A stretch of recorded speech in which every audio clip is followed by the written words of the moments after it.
Hi, welcome to Rajkani channel. இன்றைக்கி Sunday, so biryani செய்யலான்னு இருக்கேன். எப்படி செய்யலான்னு பார்க்கலாம் வாங்க. தேவையான பொருட்கள்லாம் இங்கே வச்சுருக்கேன். நான் செய்யும்போது ஒரு ஸ்டெப்பாக சொல்கிறேன். நான் குக்கரில் தான் செய்ய போகிறேன். ஸோ குக்கரை ஆன் பண்ணி, குக்கர் கொஞ்சம் சூடானதும் தேவையான அளவு எண்ணெய் ஊற்றிக்கலாம். எண்ணெய் நல்லா காஞ்சிடுச்சு. ஸோ ஃபஸ்ட்டு பட்டை வகைகள்லாம் சேர்த்துக்கலாம்.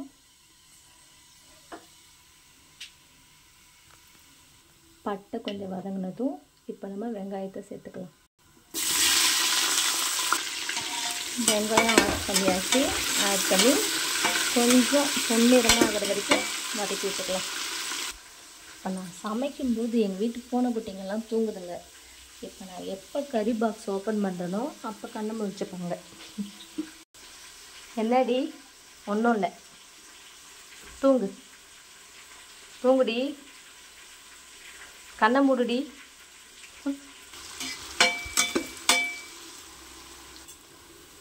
இது மாதிரி நல்லா வெங்காயம் வதங்கினதுக்கு அப்புறமா நம்ம இதுக்கப்புறமா பச்சை மிளகா ஆட் பண்ணணும். பண்ணிவிட்டு அடுத்து அரைச்சி வச்ச இஞ்சி பூண்டு பேஸ்ட் போட்டு நல்லா வதக்கணும். இதுவும் நல்லா வதங்கினதுக்கப்புறம் தக்காளி ஆட் பண்ணிக்கலாம்.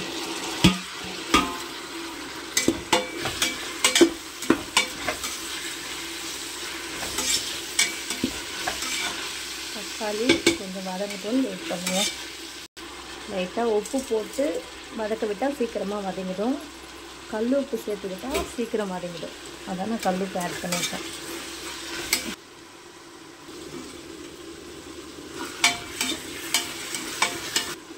இப்போ நல்லா வதங்கிடுச்சு.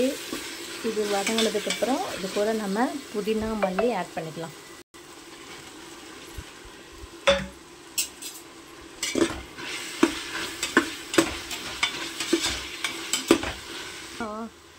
இது என்னன்னா ஃபோன் பிடிக்க ஆள் இல்லை. ஸோ நானே எடுக்கிறதுனால நானே பிடிச்சிட்டு எடுக்கிறேன். அதான் கஷ்டமாக இருக்குது. இதுவும் நல்லா வதங்கின பிறகு இது கூட அப்புறம் தயிர் ஆட் பண்ணலாம். ஸோ நம்ம தயிர் ஆட் பண்ணிக்கலாம்.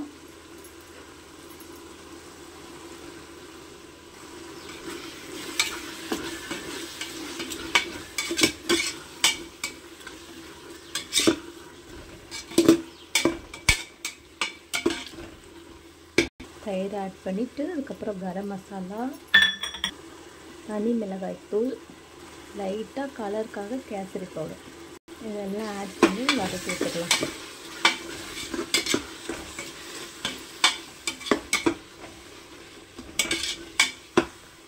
மசாலா கொஞ்சம் நல்லா வதங்கட்டும், வெயிட் பண்ணலாம். இப்போ மசாலா நல்லா வதங்கினதுக்கப்புறமா நாம் சிக்கன் ஆட் பண்ணிக்கலாம்.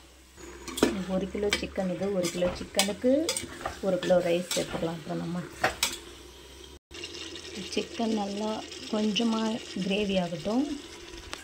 1 கிலோ சிக்கனுக்கு 1 கிலோ பாஸ்மதி ரைஸ் தான் சேர்த்துருக்கேன். தண்ணியில் ரொம்ப நேரம் ஊற வைக்கக்கூடாது.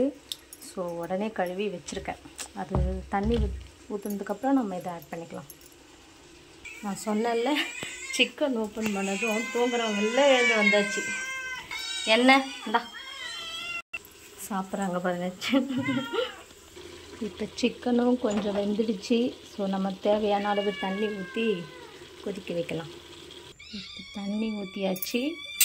கொதிக்கிற வரைக்கும் நம்ம வெயிட் பண்ணலாம். கொதிச்சதுக்கப்புறம் அரிசி ஆட் பண்ணிக்கலாம். உங்களுக்கு காரம் வேணும், உப்பு வேணும்னா இப்போவே சேர்த்துக்கோங்க. நான் உப்பு காரம் சேர்த்துட்டேன். இது கொதிக்கிற வரைக்கும் வெயிட் பண்ணலாம். வெயிட் பண்ணிவிட்டு அப்புறமா அரிசி எடுத்து ஆட் பண்ணலாம்.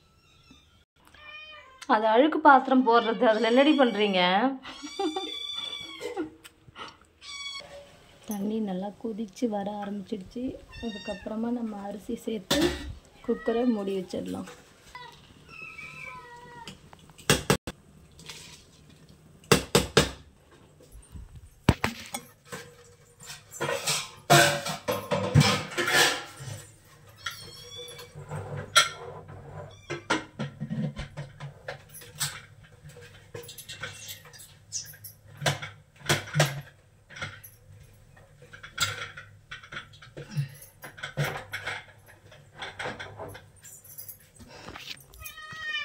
அவ்வளோதாங்க, குக்கர் விசில் போட்டாச்சு. 2 விசில் வந்ததும் ஆஃப் பண்ணிவிட்டு ஓப்பன் பண்ணி பார்க்கலாம்.